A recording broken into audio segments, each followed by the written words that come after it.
धर्म एक पुरुष का रूप धारण करते हैं और पृथ्वी जो है गौ का रूप धारण करके और ऐसे विचित्र रूप में चलते हैं कि जैसे उन पर बहुत बड़ी विपत्ति आई गई हो। संयोगवश एक पैर से अपंग होकर के जब धर्म उन्हें मारता हुआ ले जा रहा था, कलयुग तो धर्म देखते हैं कि कलयुग मारता हुआ ले जा रहा है, तो उससे बचने का उपाय कैसे किया जाए, यह सोच करके वो उस क्षेत्र में जाते हैं जहां पर महाराज परीक्षित हमेशा शिकार करने के लिए निकलते थे। कहते हैं ऐसे कलयुग से बचते बचते एक दिन मुलाकात हो जाती है।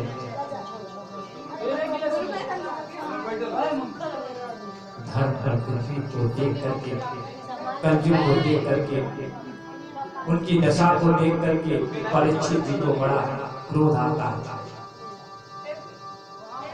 वे कहते हैं ऐसी आपकी दशा क्यों, कारण क्या है। पृथ्वी और धर्म परीक्षित को बताते हैं आप तो धर्मात्मा हैं, पांडवों के वंशज हैं, फिर इस क्षेत्र में हम इसलिए आए हैं क्योंकि आपका धर्म का साम्राज्य है, इसमें कलयुग का प्रवेश नहीं हो सकता, परंतु इसके बाहर जैसे इस सीमा के बाहर जाते हैं तो कलयुग अपना प्रभाव डालना शुरू कर देता है। परीक्षित कहते हैं यदि ऐसी बात है तो एक ही बाण से कलयुग का सर्वनाश कर देंगे। आगे चल करके जब दोनों लोगों का आमना सामना होता है तो कहते हैं कि परीक्षित अपने धनुष पर बाण का संधान करने ही वाले थे कि कलयुग उनके पैरों में आकर गिर गया। कहा कि समय समाप्त हो चुका है, अब कलयुग का समय आ गया है, लेकिन फिर भी आप धर्मात्मा हैं, आपका पुण्य प्रताप इतना है कि अभी तक हम आपके क्षेत्र में प्रवेश नहीं कर पाए। हमें कोई ऐसा स्थान बताएं जहां पर हम जाएं और वहां पे रह सकें। कहते हैं कि ठीक है, जो लोग जुआ खेलते हो, शराब पीते हो, मदिरा का पान करते हो, कुकर्म इत्यादि स्थान ऐसे हो, धन का जहाँ पे मद हो,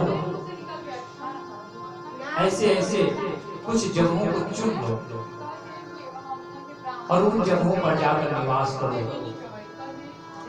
तो कहे मद तो किसी चीज में भी हो सकता है, कहे हाँ, कहे सबसे ज्यादा मद किसमें होगा, लालच किसमें आएगी सबसे ज्यादा, कहे धन में, कहे उससे ज्यादा, कहे धन तो रहेगा लेकिन उससे ज्यादा लालच सबका किस पे जाएगा, कहे सोना चांदी, कहे अच्छा वो मद देगा, कहे हाँ, यदि मद देगा तो ऐसा भी स्थान हमें दे दे तो बड़ी कृपा होगी। कहे ठीक है, जाओ इन चारों पांचों स्थानों पे निवास करो, लेकिन इस क्षेत्र में जब तक मैं रहूं तब तक मत आना। कलयुग ने कहा ठीक है, और वहां से प्रणाम करके चला गया। और जैसे ही गया, उनकी सीमा से बाहर गया, तुरंत चिंतन किया कि राजा परीक्षित ने तो ये भी कहा है कि सोना चांदी रुपया पैसा धन दौलत इत्यादि में भी रहना है, तो क्यों ना उनके सर के ऊपर जो मुकुट लगाए हुए वो भी तो सोने का है, उसी में चल के बैठ लिया जाए। बस वहीं से आकर पहला स्थान वहीं बना दिया, और जैसे ही स्थान बनाया अपने रहने का, उनकी जो सद्बुद्धि थी वह धीरे धीरे समाप्त होने लगी। कलयुग के प्रभाव से बुद्धि का फेर हो गया। शिकार करते करते पृथ्वी और धर्म को छुड़ा दिए, लेकिन शिकार करते करते वे बहुत दूर निकल गए और दूर जाते जाते एक ऋषि आश्रम में पहुंच गए। वहां पर महात्मा ध्यान अवस्था में तपस्या कर रहे थे। चलते चलते उन्हें प्यास लग गई थी। कहते हैं कि महात्मा मुझे जल पीना है।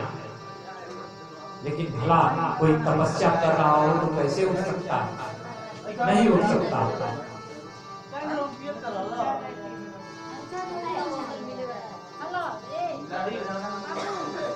कहते हैं कि कई बार पुकारे, लेकिन जब महर्षि जगे नहीं तो वहीं पर एक तक्षक नाम का सर्प जो मरा हुआ था उसे देखते हैं, अपने बाणों से उठा करके महर्षि के गले में पहना देते हैं। जानते हैं कि हम अपमानित नहीं कर सकते, मार नहीं सकते, हमारा काम है उनकी रक्षा करना। और चूंकि मैं राजा हूँ, राजा की अवहेलना किए हैं, इसलिए इन्हें दंड भी देना जरूरी है। तो कुछ ऐसा दंड दिया जाए कि दोनों की मर्यादाएं बनी रहें। उन्होंने सर्प को उठाकर उनके गले में पहना दिया और वहां से चले गए।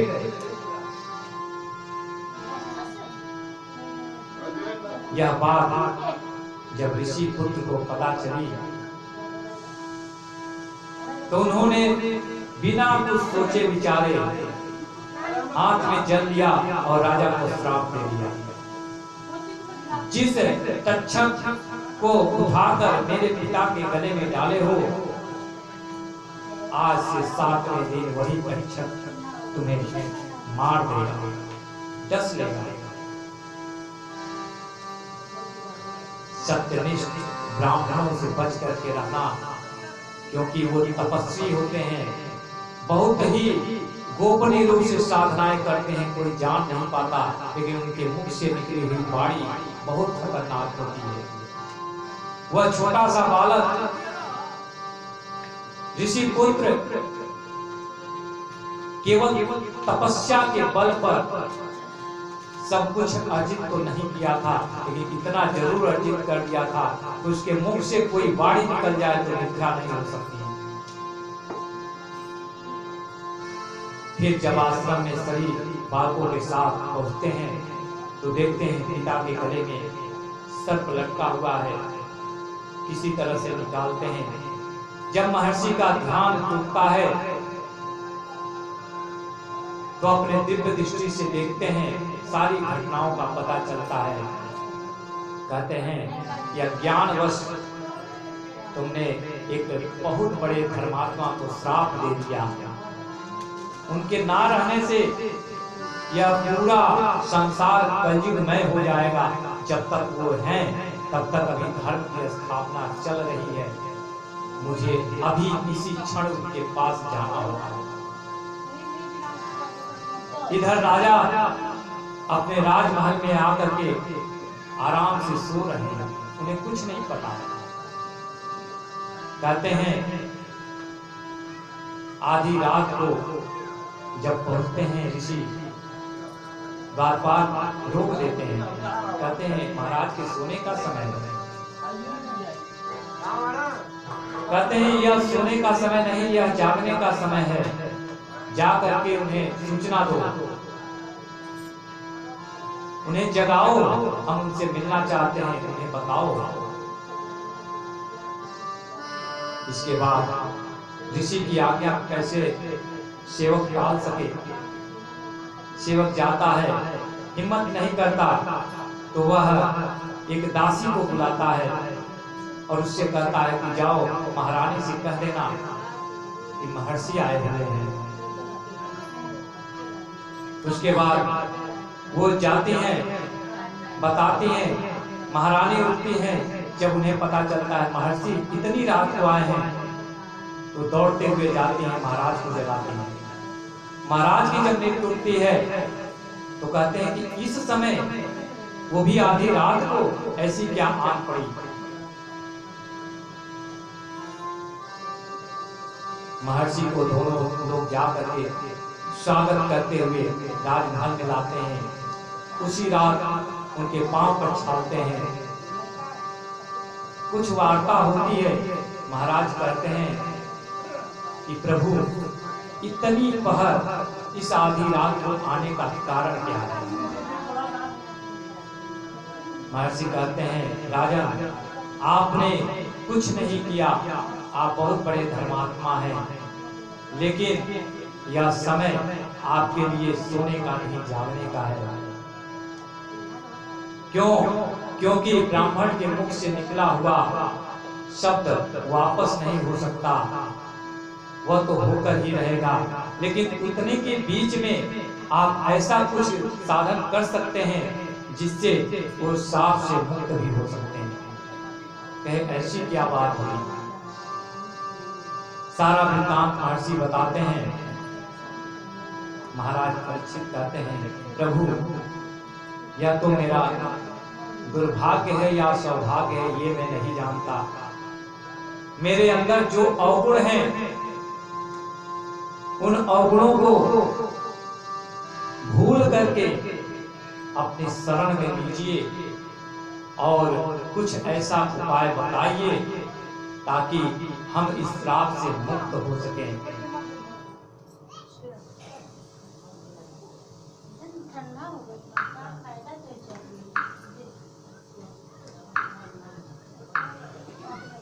कहते हैं,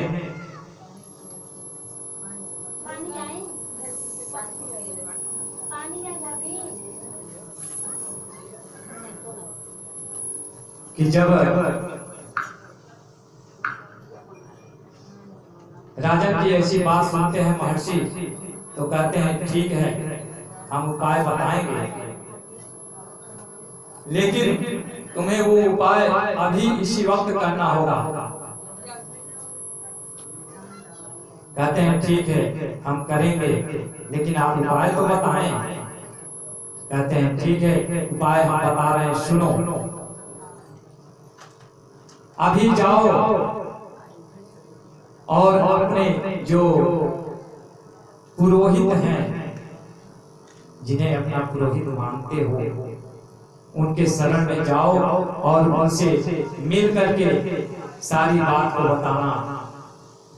तो कहे कि उनसे क्या होगा?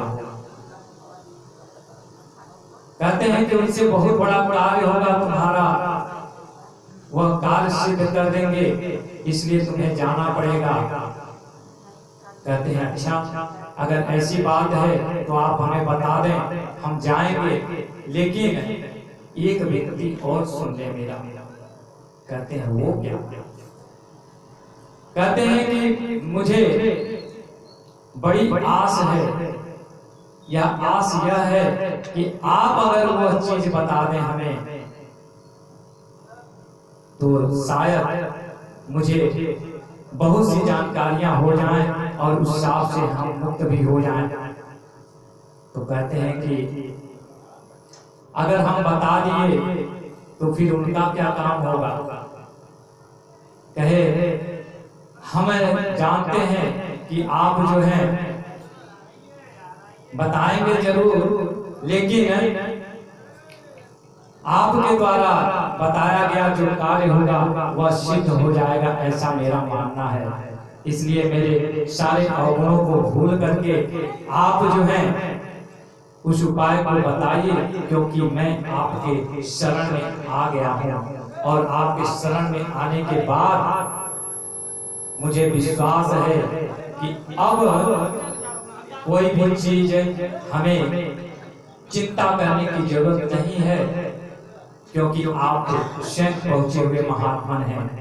इसलिए हे प्रभु, हे ईश्वर, जो भी चीजें हैं हमें बताएं, जो श्राप मिला है उससे मुक्ति कैसे मिले, उसके पीछे जो मेरे दोष हैं, जो अवगुण हैं, उसे आप भूल जाएं और मुझे अपने शरण में लेकर वह उपाय बताएं। राजा परीक्षित कि ऐसी वाणी सुनते हैं महर्षि उपाय बताते हैं, लेकिन राजा परीक्षित उनसे कहते कैसे हैं, किस तरह से उनकी शरण में जाते हैं, किस तरह से प्रार्थना करते हैं, इस पर एक छोटा सा भजन श्रवण करते हुए फिर आगे की कथा में क्या होता है उसका श्रवण करेंगे।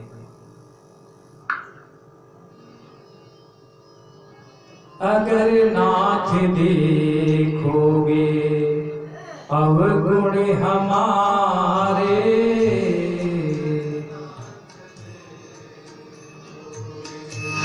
अवगुण हमारे, तो हम कैसे भव से लगेंगे किनारे। अगर नाथ देखोगे अवगुण हमारे, अगर नाथ देखोगे अवगुण हमारे, तो हम कैसे भाव से लगेंगे किनारे। अगर नाथ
से महाराज परीक्षित महर्षि के शरणों में जाते हैं और कहते हैं कि मेरे अवगुणों को देखना नहीं है, आपको उपाय बताना है।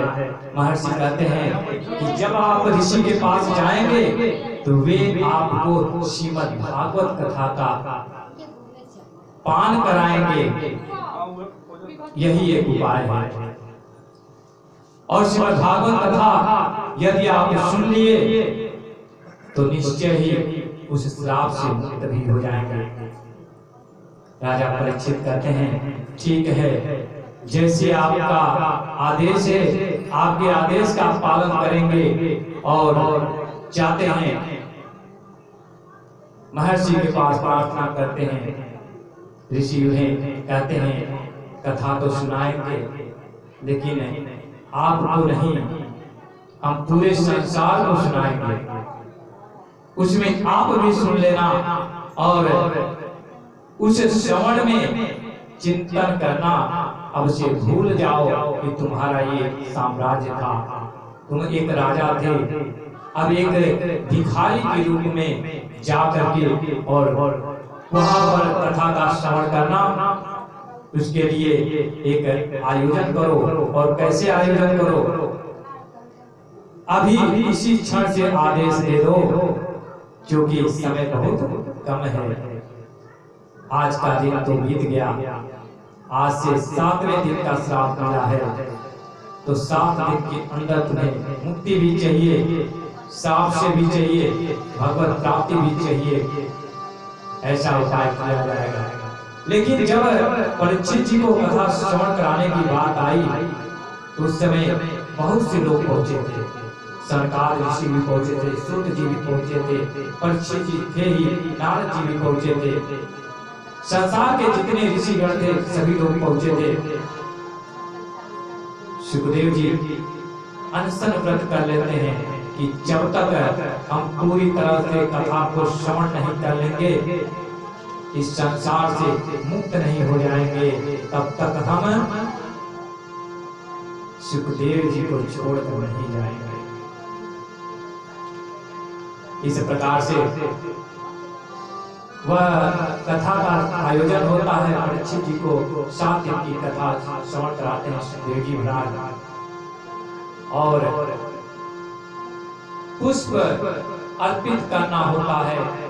कहते हैं कि पुष्प अर्पित करना था, और जिस माली के द्वारा वो पुष्प गया था उसी में तक्षक रूप धारण करके बैठा हुआ था। उन्हें ये भी पता था, सुखदेव जी ने बता दिया था, इसलिए उनका स्वागत करने के लिए राजा ने मार्ग में फूल बिछा दिए कि तक्षक को आने में कोई कष्ट ना हो,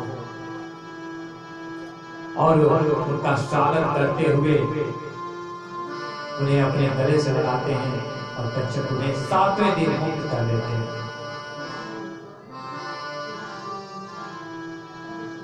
वह कथा उस समय जब सूत जी सुने थे, शनकादि ऋषि क्या सुने थे, वही कथा का विस्तार बढ़ते बढ़ते बढ़ते बढ़ते बहुत दूर तक गया। जिसके जिसके मुख से सुना गया वह और बृहद होता गया, और बृहद होता गया, और बृहद होते होते वह ऐसा बृहद हो गया कि रस से महारस में परिवर्तित हो गया, आनंद से परमानंद में चला गया। इसीलिए कहते हैं कि श्रीमद् भागवत कथा का सब कुछ कर लीजिए, तीर्थ व्रत दान इत्यादि सब कुछ कर लीजिए जीवन में, और सब कुछ करने के बाद अगर जीवन में श्रीमद् भागवत कथा का श्रवण नहीं किए, उसका पान नहीं किए, उसके बारे में जाने नहीं, तो सारा कुछ करना व्यर्थ हो जाता है। क्यों?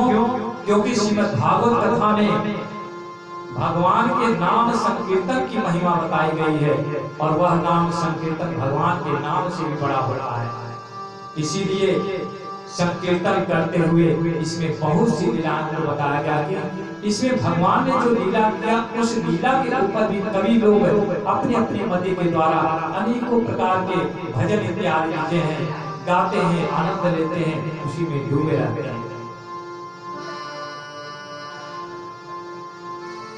इसके बाद ध्यान विधि और भगवान के विराट स्वरूप का वर्णन आता है। कहते हैं भगवान के विराट स्वरूप का वर्णन पहले बताया गया था कि विराट स्वरूप की उत्पत्ति कैसे होती है, उनका उसमें किन किन लोगों का समावेश होता है। लेकिन ध्यान विधि क्या है, ध्यान विधि को भी जानना पड़ता है। ध्यान विधि क्या है, ध्यान हम कैसे करेंगे।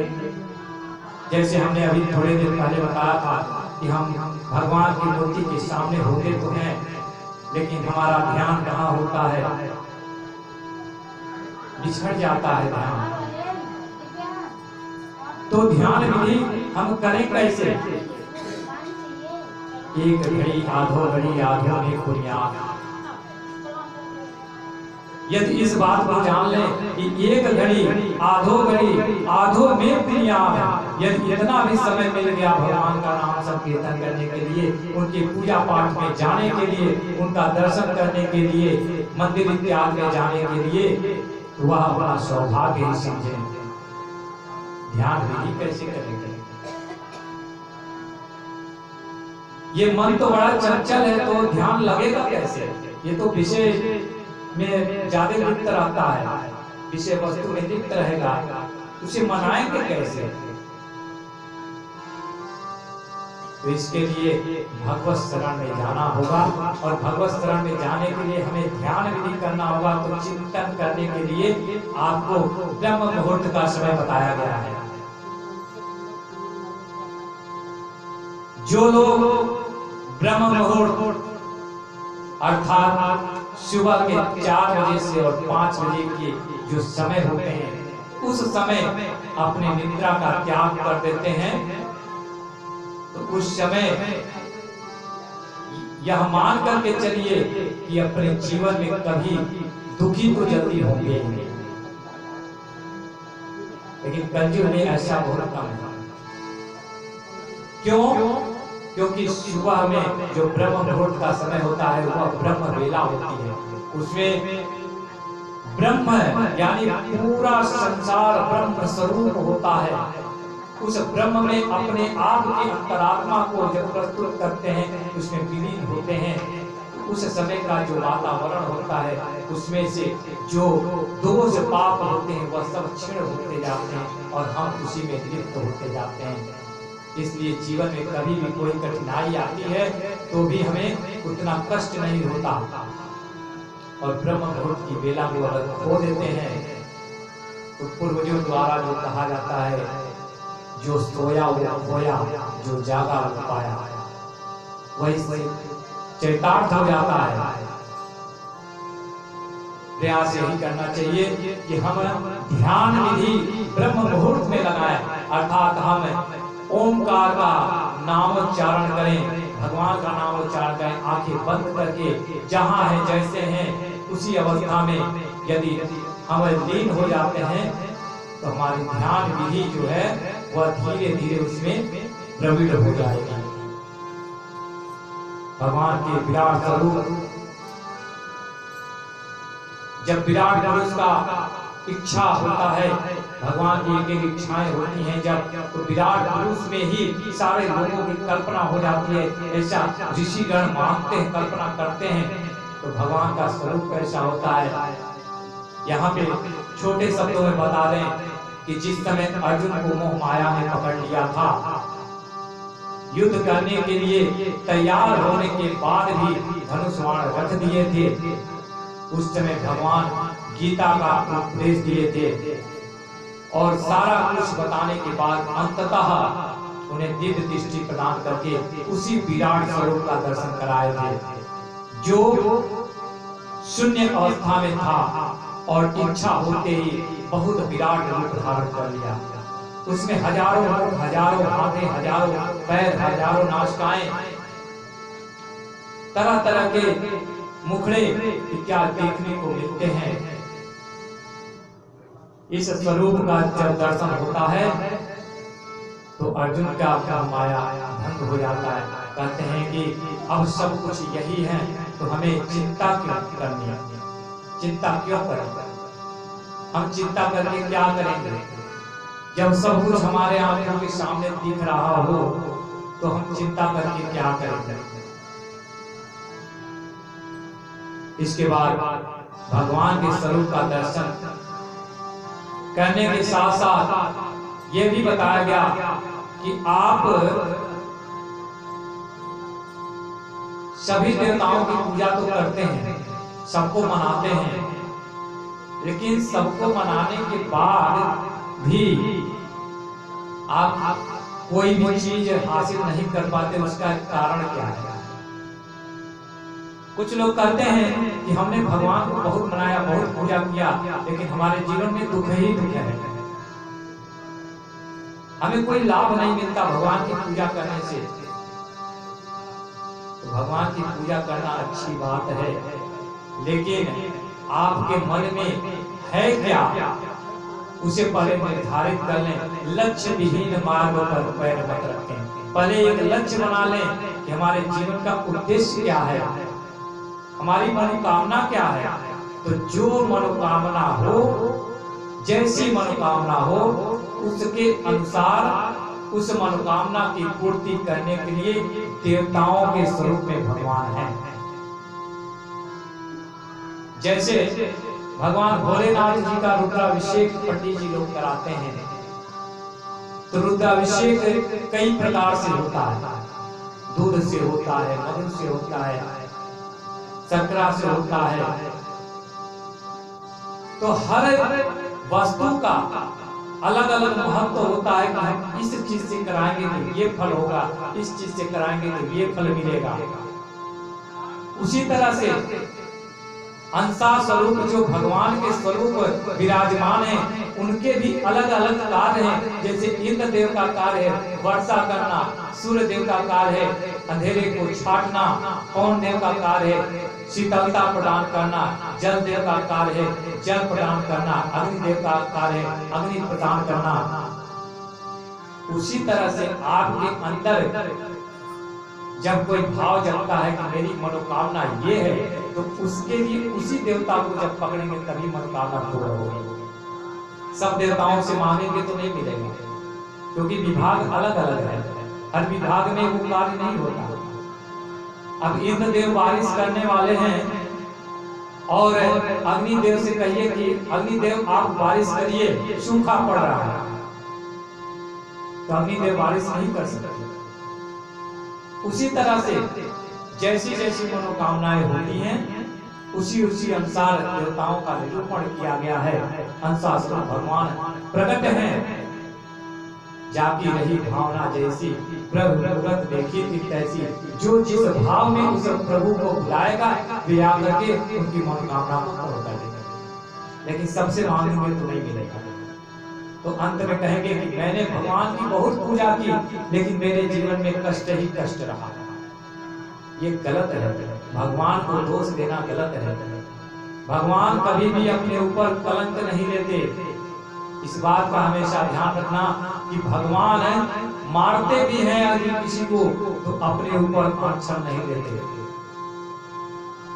कहते हैं मारने वाला है भगवान, बचाने वाला है भगवान। मारते भी वही है, बचाते भी वही है, लेकिन वे प्रत्यक्ष रूप में नहीं होते, अप्रत्यक्ष रूप में होते हैं।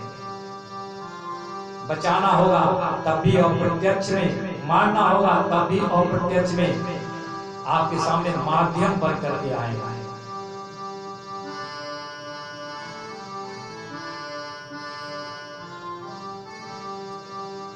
इसलिए जैसी जैसी उपासना हो, जैसा जैसा आपके मन में भाव जगे, उसी अनुसार विद्वानों से पूछ करके कि हमें ये इच्छा है तो हम किस देवता का वंदन करें। जैसे हमें विद्या प्राप्त करनी है तो सरस्वती जी के शरण में जाएं, धन प्राप्त करना है तो लक्ष्मी जी के शरण में जाएं।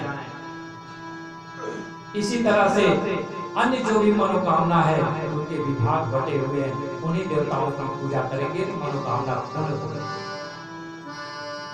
अब सरस्वती जी से लक्ष्मी जी मांगेंगे तो नहीं मिलेगा, लेकिन सरस्वती जी की कृपा हो गई तो लक्ष्मी जी अपने आप चली आएंगे। तो पहले सरस्वती जी को मनाना पड़ेगा। कुछ ऐसे भी भक्त होते हैं जो भूत प्रेत इत्यादि में बंधे हुए होते हैं उनकी भी पूजा करते हैं, उनकी भी भावनाओं का कत्ल होता है, लेकिन पाखंड का नहीं होता। जैसे हर चीज का मंत्र होता है, हर देवताओं के आवाहन करने का मंत्र होता है, एक पुष्प भी चढ़ाते हैं तो उसका मंत्र होता है, जल भी चढ़ाते हैं तो मंत्र होता है, उसी तरह से हर किसी का मंत्र होता है। जब तक मंत्र के द्वारा आवाहित करके उन्हें नहीं बुलाया जाएगा या मंत्र के द्वारा बार बार सिद्धि प्राप्त करने की तरफ नहीं बढ़ेंगे, तब तक वह मनोकामना पूर्ण नहीं हो सकती।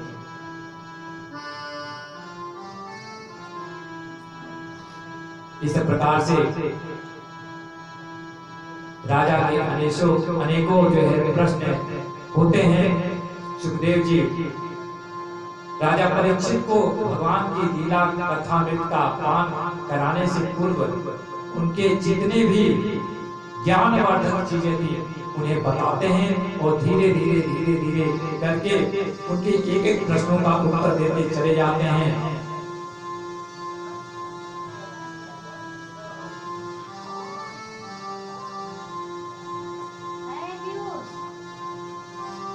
जब सृष्टि का विस्तार हुआ तो भगवान पृथ्वी को बचाने के लिए 12 रूप धारण करते हैं। उसमें हिरण्याक्ष और हिरण्यकश्यप 2 दैत्यों के द्वारा जो संसार में प्रचलित था उसका मर्दन करते हैं, पृथ्वी को बाहर निकालते हैं, उसमें 12 रूप धारण करते हैं। जय विजय को भी श्राप मिलता है ब्रह्मपुत्रों के द्वारा, वह भी जो है पृथ्वी लोक में अवतीर्ण होते हैं और उसके बाद अनेकों लीलाएं होती हैं जिसमें भगवान अवतार लेकर के उनका उद्धार करते हैं। इस प्रकार से भगवान की लीला का वर्णन करते करते राजा परीक्षित को सुखदेव जी महाराज उस जगह पर ले जाते हैं कि जहाँ पे रस ही रस बरसता है, अर्थात भगवान की लीला का वह व्याख्यान सुनाते हैं जिसमें लोग कई प्रकार के प्रश्न भी करते हैं और कई प्रकार की शंका भी करते हैं, लेकिन उत्तर नहीं मिलता।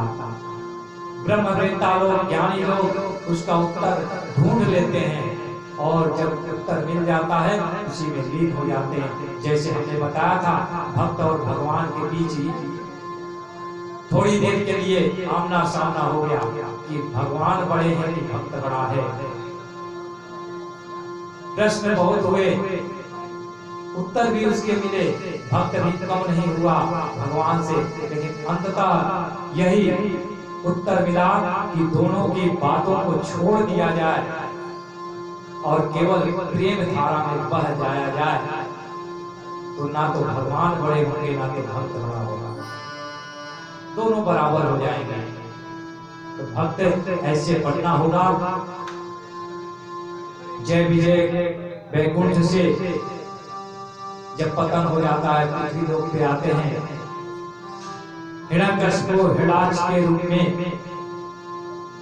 रावण को कुंभकर्ण के रूप में, शिशुपाल के रूप में, इत्यादि कई प्रकार से जैसे भी उनको भगवान के द्वारा शाप में मिला था वैसे वैसे अवतार लेते हुए जब जब अत्याचार करते हैं तब तक भगवान उनका उद्धार करने के लिए उसी ब्रह्म स्वरूप से होकर के, निर्गुण रूप से होकर के सगुण रूप में अपने आप को प्रकट करते हैं और उनका उद्धार करते हैं।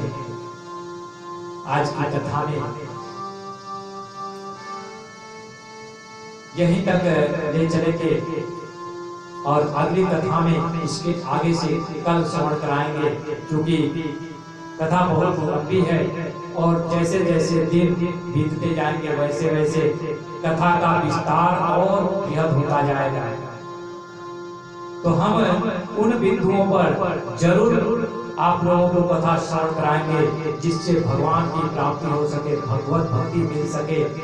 गृहस्थ में रहते हुए भी हम भगवान की पूजा करें तो उस चीज से लिप्त न हो, हमें मोह माया न घेर सके और भगवत भक्ति में हमेशा रमते रहे, जमते रहे। उन चीजों को हम जरूर बताएंगे, क्योंकि हम भी गृहस्थ वाले हैं, आप भी गृहस्थ वाले हैं, तो उन चीजों को जानना बहुत जरूरी होता है कि हमें बड़े बड़े चंदन लगाकर गिरवा वस्त्र पहन करके और पाखंड रूपी पूजा करते हुए भगवत प्राप्ति का ढोंग करें, इससे अच्छा है तो गृहस्थ में साधारण व्यक्ति की तरह रह करके और भगवान की भक्ति करके भगवत प्राप्ति कर लें, ये सबसे उत्तम है। हम आलोचना नहीं करते, किसी की बुराई नहीं करते, लेकिन जो सत्य है उसे जरूर उजागर करते हैं और सबसे पहले प्रयोग स्वयं के ऊपर करते हैं, क्योंकि स्वयं के ऊपर करेंगे तो एक प्रेरणा मिलेगी, उससे सभी लोगों को सीख मिलेगा। पंडित जी ने ऐसा कहा था तो अपने ऊपर कहा था, तो हमको भी तो सीखना चाहिए। हर किसी का मार्ग अलग होता है, हर किसी का कार्य अलग होता है, लेकिन सब कुछ करते हुए भी भगवान में जो लीन हो जाता है वह तो बिरला ही होता है।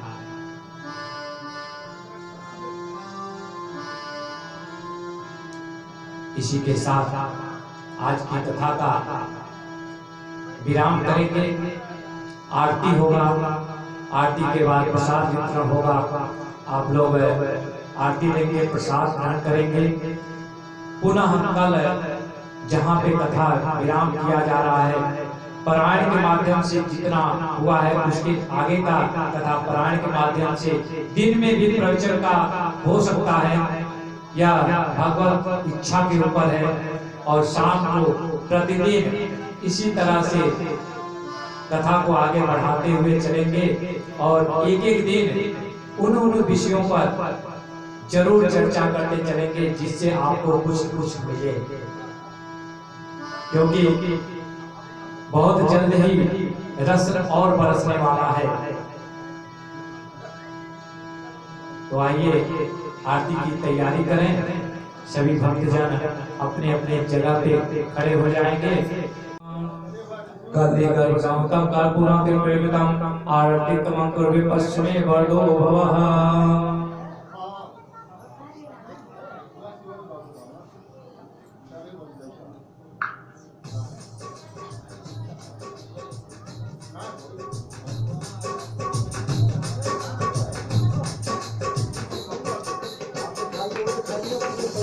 जगमगी ज्योति जली है, प्रभु जी की आरती होने लगी है। जगमगी ज्योति जली है, प्रभु जी की आरती होने लगी है। प्रभु जी की आरती होने लगी है। भक्ति का दीपक प्रेम की बाती, भक्ति का दीपक प्रेम की बाती। आरती करें हम दिन और राती, आरती करें हम दिन और राती। आनंद की चर्चा हो मरी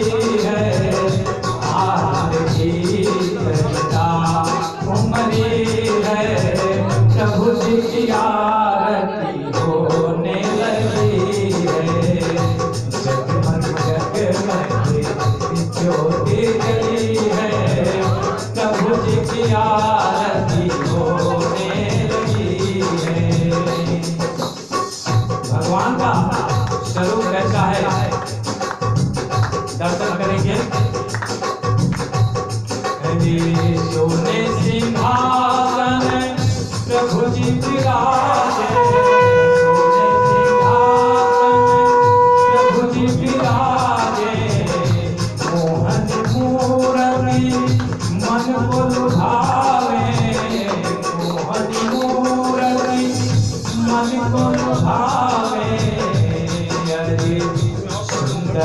सजल छवि जलती है, प्रभु जी की आरती होने लगी है।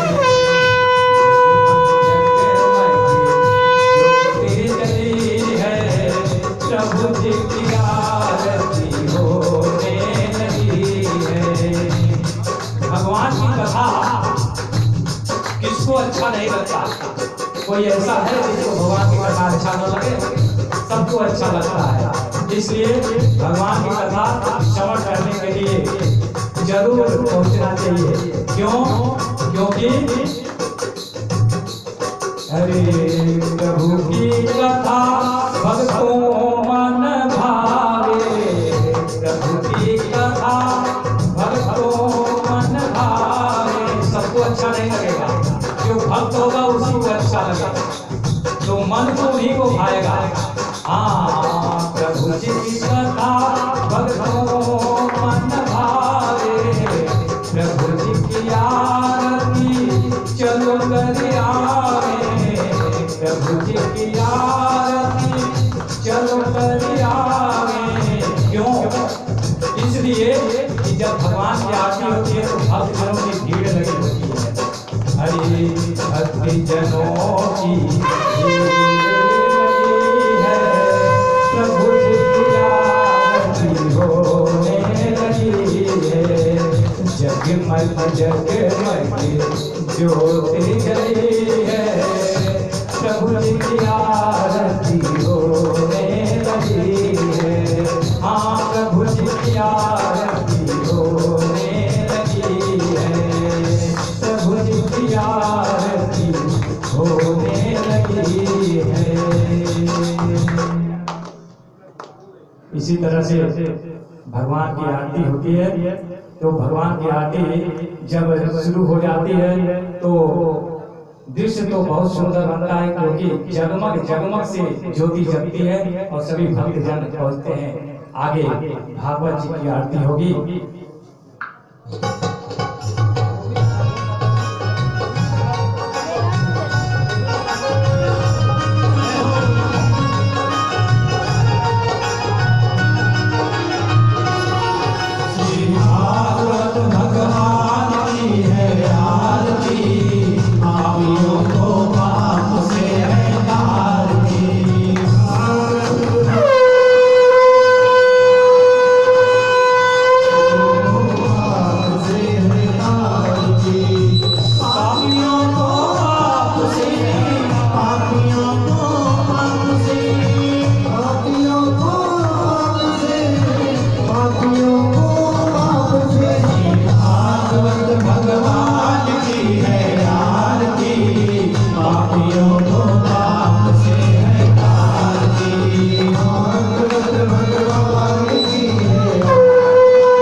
अरे पहले